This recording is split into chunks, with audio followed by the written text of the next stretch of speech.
open up my heart and let you in.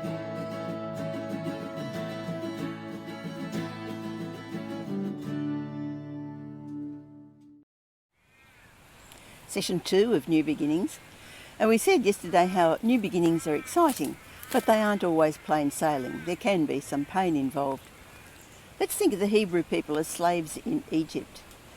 The first chapter of Exodus tells us the Egyptians oppressed them with forced labour. They worked them ruthlessly, making their lives bitter with hard labour in brick and mortar and with all kinds of work in the fields. And then in chapter 2 it says how they groaned in their slavery and cried out to God, and he heard their cry. We read how Moses was told to go to the people and tell them that God had heard their cry and that he was going to take them out of their misery and take them to a land which was flowing with milk and honey. Now surely this would have been the best news they could hope to hear. Moses told them of God's plan. He showed them the signs that God had given him, and they believed and they worshipped God. It was a new beginning. We know that Pharaoh wasn't quite so easily convinced, but he did eventually let them go. So you can imagine what that must have felt like. After all these years, over 400 years, they'd been slaves. Now they're actually free, and they're going to a land which they will own themselves. They will be their own masters, work their own land. It must have been an awesome feeling. They weren't far into their journey when the army of Egypt pursued them and caught up with them at the Red Sea. And immediately they became angry with Moses. You brought us out here to die at the hands of the Egyptians? We'd been better off staying in Egypt. And then, of course, they saw this amazing miracle of getting across the Red Sea on dry land while watching the whole Egyptian army destroyed. You'd think then they would understand that God was going to take them through. And yet 3 days later, they've been 3 days without water, and when they found water, it wasn't drinkable. And so immediately they're complaining again. But again, they saw God's miracle as God told Moses to throw a stick in the water. It became drinkable. They moved on and they stayed for a little while in a place that had nice water and shade.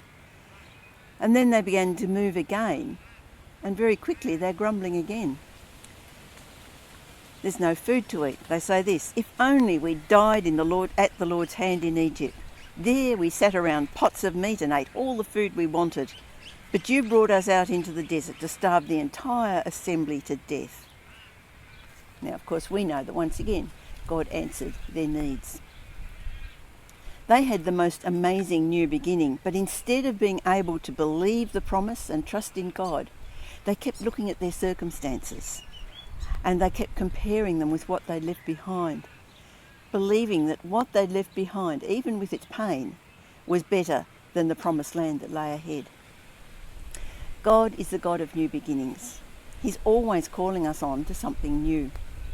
But this doesn't mean that it'll be without troubles. It's our choice, whether we trust God and move on with him, or whether we cling to the past that we know, even with the pain.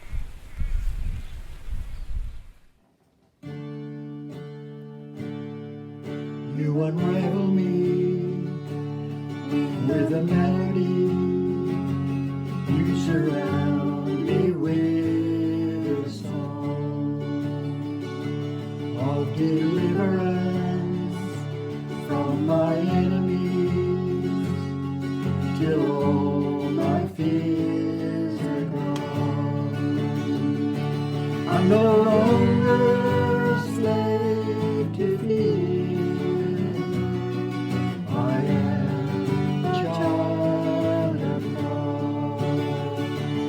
No longer a slave to fear.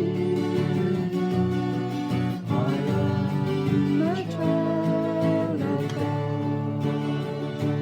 From my mother's womb, you have chosen me.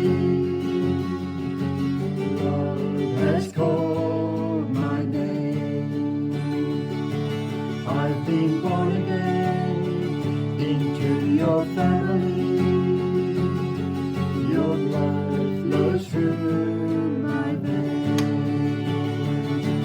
I'm no longer a slave to fear.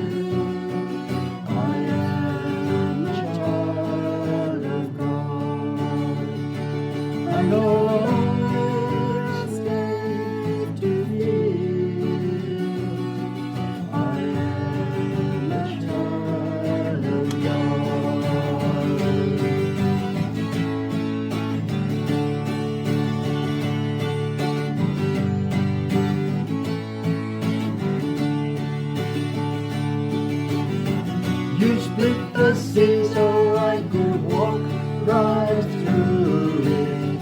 My fears are drowned in perfect love. You rescued me and I was dancing.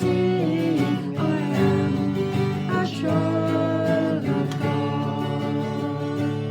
I'm no longer a slave to fear. I am a child of God. I'm no longer a slave to fear. I am a child of God. I'm no longer a slave to fear. I am a child of God. I love my heart.